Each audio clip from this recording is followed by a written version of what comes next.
Uh, it's my pleasure to share this issue with you guys. Especially, I appreciate Londa's opening talk because you opened up a little bit of a niche for urbanism to be involved in this issue. My background is architecture and urbanism, and this might be most accessible issue because it is about your everyday life. If it is not your own experience, it could be your friends, your relatives, or your neighbors. So even if I focused on Korea's case, I just found out it could be very general kind of finding. So please pay attention to the content, and I welcome all the comments or questions. I started this research with this background. Two global trends, dominant global trends, aging and urbanization. It is related with the urban housing issue. And we are in the center of that issue in Korea because the female population became a little bit more than male as of this year. And it is related with the issue that lifespan of female is longer than male. And I know that it's a bit wider than OECD average. We are 6.6 years. I guess man dies earlier in Korea because they are stressed out too much. And the problem is that female earns much less than male. It is all the data of Korea, 65% of male. And unfortunately, it is based on part-time job.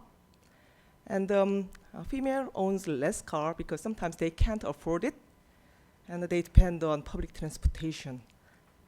Problem is that dominant dwelling location of a female is very different from male because they can't afford convenient location that everybody wants to live. So, excuse me, actually this is not included on your handout because it is really sensitive about copyright issue. So this is for explanation only. Let's take a look at Seoul case. Seoul, we have a big river in the middle of city. And distribution of a single household in Seoul is divided like this. Seniors tend to live north part of Seoul. Here, we are in north part of Seoul. And the young people tends to live southern part of Seoul. It is Gangnam. Maybe you are familiar with the Gangnam style. And then this is a particular scene of a commuting time. And just to think about, imagine the niche of a female. Because I told you, they tend to live a little bit inconvenient location. And then they need to go this area where all the young people are having job. So supply and quality of affordable housing is very critical for female because they earn less, they can't afford good location for their living. And another thing that I paid attention is the poverty rate of female seniors. Actually, Korea is really popping up here. And about 50% of female seniors are in the poverty level. So public housing is very critical for them to continue their life at a certain level. So objective of my research is to provide appropriate physical setting for everyday life for female and to upgrade the general condition of well-being. Because to make their life sustainable, it's really important to let them stay in the same living environment. And my hypothesis for the research is differentiated the woman's need for environment is hardly embedded because traditionally the guideline is developed by male and architects. It is white male's profession such a long time. And then rethinking standard and reference model through the guideline for public housing will reveal and we can fix it. So let's go. This is Londa's method. She jot down a couple of things and maybe it can be categorized on these three things. If it is not correct, let me know. As you can see, all these graphics from Leonardo da Vinci's Vitruvian Man, Ideal Man, up to the modern icon Le Corbusier's modular, it is based on male, especially French man, the height 183 centimeter. So it's really hard to develop a female's point of view. Architecture itself is based on visual representation, so it's really critical. The frames of analysis that I adopted is developed with my colleagues for the gender analysis of Seoul plan. Even if it is based on urbanism, I added up a little bit of architectural point of view. Still, bigger frame applies same. Everyday safety, accessible community service, coordination with lifestyle, and support for family care, and then integrated community service. I analyzed these two cooperation guidelines, two major guidelines. Left one is the City of Seoul's guideline, and the right one is nationwide guideline. And these are the guidelines that I analyzed, including outdoors. So I asked these questions: is community service accessible from every female resident? Is it coordinated for their different lifestyle? Is it safe enough, supportive for family care? And the community service, is it integrated for everyday use? That is part of my frame of analysis. Actually, I hope these kind of things, differentiated plan and the natural surveillance and the universal design and flexible space to meet their diverse lifestyle and the life cycle, and integrated community service. This is a typical scene of public housing. Looks okay, because they just don't want to differentiate their feature with the middle class housing. So from the outside, it looks similar. And this district view, all the colorful thing is related with community facilities. Please pay attention to the fact that it's scattered. It includes playground and the maintenance office, a toilet, and exercise space and basketball court, that kind of stuff. First issue that I found that is a little bit distorted perception of gender. This is a graphic that I found out in the guideline of LH housing guideline. And see, women wearing apron, and they are in a temporary setting to eat. And for some reason, it seems like they are serving for men. And then this is a really negative kind of impact for the guideline users. I suggest gender innovation in terms of this kind of thing. It should be gender neutral because it is too much gender biased. And then I found that a lot of terminologies, maybe it is related with the myth that females are angel of home. There's kind of an agenda after World War II, right? Yeah. And this is typical plan that was shown in the guideline. There's no difference between public rental housing and middle class private housing. It is divided with a private zone and the work zone, that kind of stuff. If we pay attention to this enlarged version of this, you'll be surprised. It is master bedroom zone, and it is composed of a dress room, powder room, and bath, and very luxurious. And think about the lifestyle of public rental housing resident. It is fixed, and who will use it? A lot of times it is shared by a couple of households. And then no flexibility for single mom or co-housing.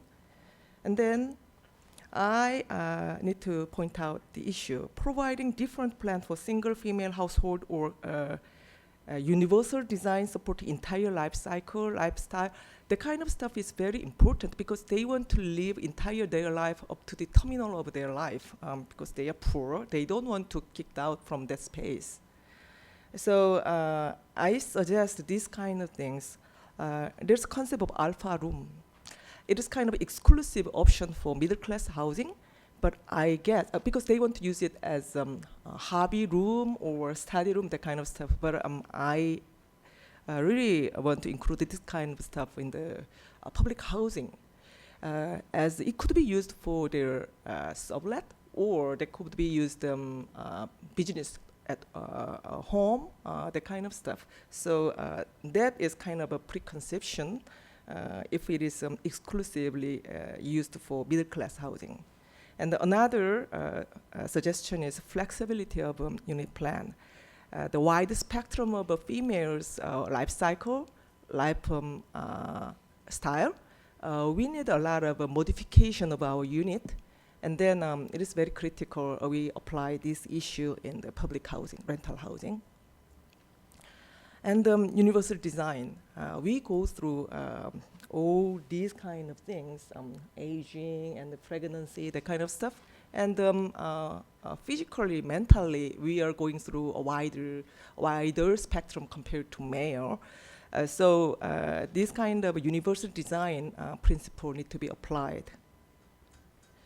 And then second issue that I paid attention is everyday safety. There is a guideline, there is mandatory guideline. Piloty space need to be introduced if two building masses located too much close. It's like a 5 meter is kind of a minimum allowed. So if it is less than that, piloty space is mandatory. But related with the energy saving issue, it is usually activated with sensor. And then what will happen if some trial of crime is embedded there? So I suggest it should be converted into activity area secured by public eye. So it should be multifunctional space. And then there was another guideline that I was a little bit shocked. The location of a toilet, it should be somewhere at the back.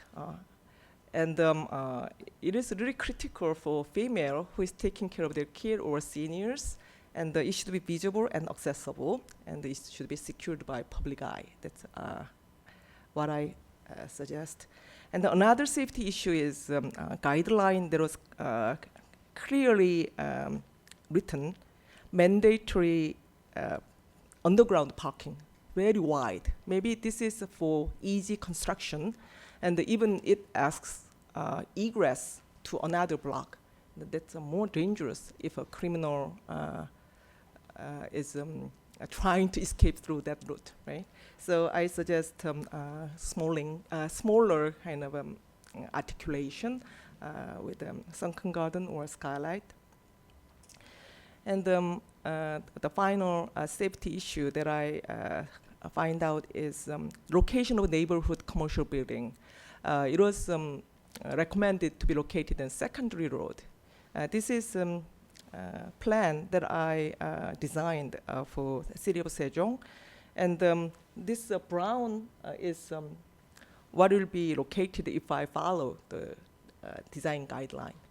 But what I suggest is this road, because without this kind of activated commercial road, it could be very dangerous because it could be empty.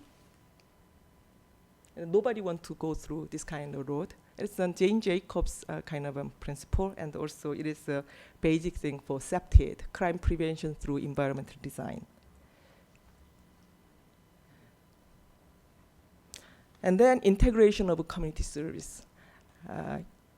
To be fair for every unit, the community facility tends to be scattered because it is kind of a guideline. But when you think about our fragmented time, we want to do everything in one spot. While we are taking care of our kids, we want to exercise. And when I need to go to the bathroom, maybe somebody there could pay attention to my kid, that kind of stuff. And we can keep our errand time. So scattered community facilities need to be integrated for everyday use. So far, this is what I found out in the Korean public housing guideline. So this is my conclusion. Large number of female-headed families are the residents of public housing, public rental housing in Korea, and they tend to be in the poor housing condition.